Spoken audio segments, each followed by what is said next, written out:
We'll start with you first, Yumi. Besides how your day is going, um, tell me how you first got involved with this project because it's a collective of great talent that Mm. I'm sure everyone watching it didn't know all the talent. They knew some of the talent, and over time got to know everyone and love everyone. Oh no, I didn't know. I mean, like I knew some of the local comedians beforehand, but I didn't know who's gonna be on the roster Mhm. to the very end. And yeah, so I didn't know. So it was a surprise. Now, same Mm. question at you, Alicia. How many people did you know from the show, and how did you get involved with the project? It was very cool. I knew Yumi, I'd met a few times. I'd gotten to see her work, and I also knew Keith just from the scene in Vancouver, and he's also fantastic to work with.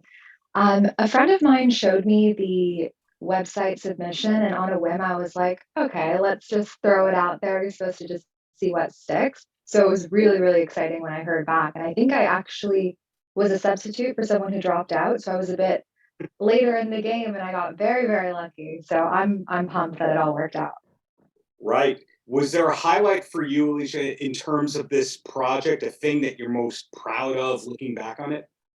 I don't know if I should say this, but I was definitely underprepared in the sense that we were supposed to have 30 minutes, and I felt like I had a little bit more than half of that. So I spent a couple months just really, really pushing myself to create and produce and refine. And I just felt really excited about that grind and that sort of green light in this direction. So for me, it was just being forced to hustle in a way that now I know how to do because I had to. Same question for you, Yumi. Was there Mm. also a lot of preparation needed for this appearance? Oh, as for me, it's more about like polishing and ordering the like materials, how to make it. Did we do 40 minutes, Alicia? It was 25 to 30, Oh I yeah, think. okay. Yeah. 25, okay, 25, 30. And then that was really fun. And also, I love the theater. Fire Hall Theater is the beautiful, beautiful, like iconic theater in Vancouver. So it was my honor to perform there. Right. Mm. When comedians do a special or performance, sometimes it can be a little sad because the people have heard the material, so you have to retire that material. You have to write new stuff. Yumi, did you have a lot of material so that Mm. you didn't have to worry about throwing out material for this performance? Yes, I mean somewhat. It's the nature of like like birth, leave, death cycle of jokes, and then it's like I had to let them some of the my favorite jokes go. Yeah. Right. Mm. Alicia, you mentioned prepping a lot for this. What about you? Of course, you had to prepare, but you had to retire some material because of this. Is that a stressful or a sad part of it? For sure, but it's a little bit scary too because sometimes you think you're never going to write something better than your favorite, and then when you Right. have to, you end up creating something that you might not have stumbled upon if you were kind of staying comfortable in your go-to stuff. So I think it's really important, and like I watch my favorite comedians do a new hour every year sometimes, and it's flabbergasting how they manage it, but it's a really good exercise, but Mm. it's definitely uncomfortable. Mm. One of my favorite comedians, Andrew Dice Clay, people hate him, people love him, but he has this weird thing where he does all new material, and then the last 2 minutes, he does the old stuff. So, Interesting. I so didn't maybe know like that. a greatest hits kind of thing Yeah, totally. times thing. So maybe there's hope for you two where in the future you'll be able to use some of the old material in a couple of years. Yeah, that's For so cute. sure. Yeah. So I'll throw the next question at Yumi. Mm. This documentary special, whatever you want to call it, came out a couple of weeks ago. But Mm. how long has it been done for? How long have you been waiting to tell the world that you're in something that people can see around the world? Oh my gosh, I totally forgot. When did we film this, Alicia? May. May. Wow. Yeah. Wow. So that's 6, 7 months that you had to wait to tell people something was coming out. Mm. Okay. So Alicia, you mentioned you were possibly a replacement for this. Did you have to wait as long to tell people? Because it We was filmed in May, but you said you were preparing for a couple months, so maybe a year you were waiting for it to come out? Yeah, it was we were allowed to sort of talk about it. It was more of just like we can't actually show it to people yet. So there was like several months where I felt like I was ready to take on bigger gigs, but I had no proof because I couldn't be like, oh hey, check out my specials. That was probably the biggest challenge is being like I had this huge legitimizer that was on the horizon, but just not available yet. So I'm really excited that we can show it off now.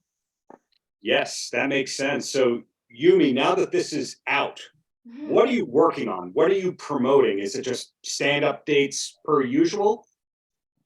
Oh, now that this that Now that the comedy, world can see this comedy invasion project, yes, what are you promoting or what are you looking forward to? what? Oh, I would love to as many people will watch the really funny Asian comedians like us.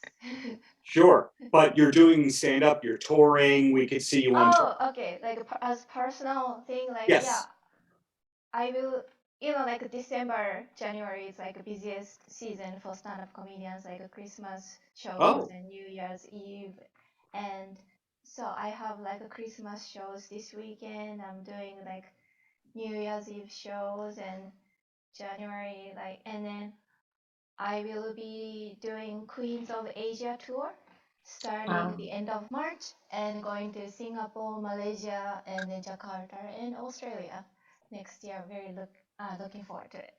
wow. Okay, that's exciting. That's Mhm. comedy around the world. Most of the popular US comedians only tour the US and Mm. Canada, and that's it. Mm. So, as a follow up question, is your stand up material different for different regions of the world, or are you Yumi everywhere? It's the same comedy everywhere. Ah, that's a really good question. I try to make, when I write jokes, try to make the joke universal and international as much as possible. But Hmm. like sometimes like the joke, the special name or like the name of the location, like Yeah. reference sometimes doesn't work. Then I switch it to like depends on where I'm performing, but the core of the joke stays same. So, in other words, you Mm. have to learn what the Walmart is in every country, what the Coca Cola is in every country, and you do Exactly. Yeah, yeah, yeah. that. Yeah. Alicia, what about you? What is coming up for you? Is it touring the busy season of the year like Yumi just taught me? Because I didn't know that stand up was busy in December and January. Usually, most industries, that's when it slows down. Totally, totally. So for myself, I'm sort of spending some time with my family for the holidays, but also trying to build a network in a new scene. So I've been kind of in the Bay Area and doing some shows out here, and I'm actually really pumped. A friend of mine, Julie Kim, another very funny Asian comedian, has helped me get into the improv club. So I'm going to be doing a Wow. couple tours or a couple dates with her on her tour in the new year. So I'm really excited about those. It'll be Brea in January, and then we're going to be doing San Jose Improv in March together. That's a big deal to get past the industry term, to get past at a club like that. Do you remember the first club that you got passed at, that you had to audition and get accepted at? For sure. I mean, I haven't actually been doing this that long, so everything is all super new and happening quickly. The new Westminster House of Comedy is where I've sort of been cutting my teeth a little bit, as well as there's a downtown club called Comedy After Dark where we have quite a few big headliners roll through as well. So those are the two main places that I've been sort of learning. And then I also got a chance to perform in London at Top Secret Comedy Club through another connection that I'd made there. So I'm trying to just do everything I can, and if I'll just knock at every door, the ones that open, I just try to get ready. So So, like Yumi, you're performing around the world and Mhm. hoping to perform around the world, not just be a US Canada comedian like most of our lazy American comedians. So Yes. that's a yes. Okay. Well, it's like more like I'm like my energy was I'm like receiving whenever the like offer comes Yeah. like internationally, like okay, then I want to go there and stuff. Yeah. Yeah, that I applaud that effort. When I say that American comedians that are famous usually don't tour the world, I've had conversations with people in other countries about comedians who played arenas or huge theaters here. And in those other countries, they never heard of those people, even though they're English speaking performers who were in movies. So it's the kind of thing where the person is an arena comic in this country and a club comic in that country, different levels of popularity. So Yumi, the Queens of Asia tour that you're playing, are those theaters or clubs? Yeah, mixture of both. Hmm. Interesting. Yeah, So and then it's gonna be like one day it's gonna be huge theater with like 1,000, 2,000 people, and one day it's gonna be like with 50 people, kind of like thing.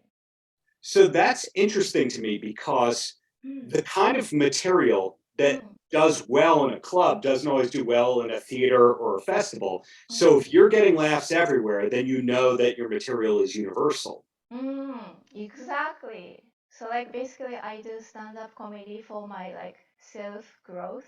So if you travel like everywhere internationally with different culture, you grow more.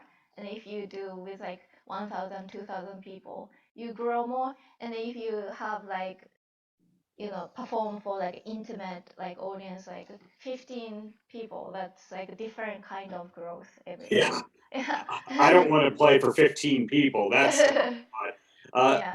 my last question for both of you, and I'll ask you first, Alicia. Do you have a TV recommendation or a streaming show recommendation that we should start watching?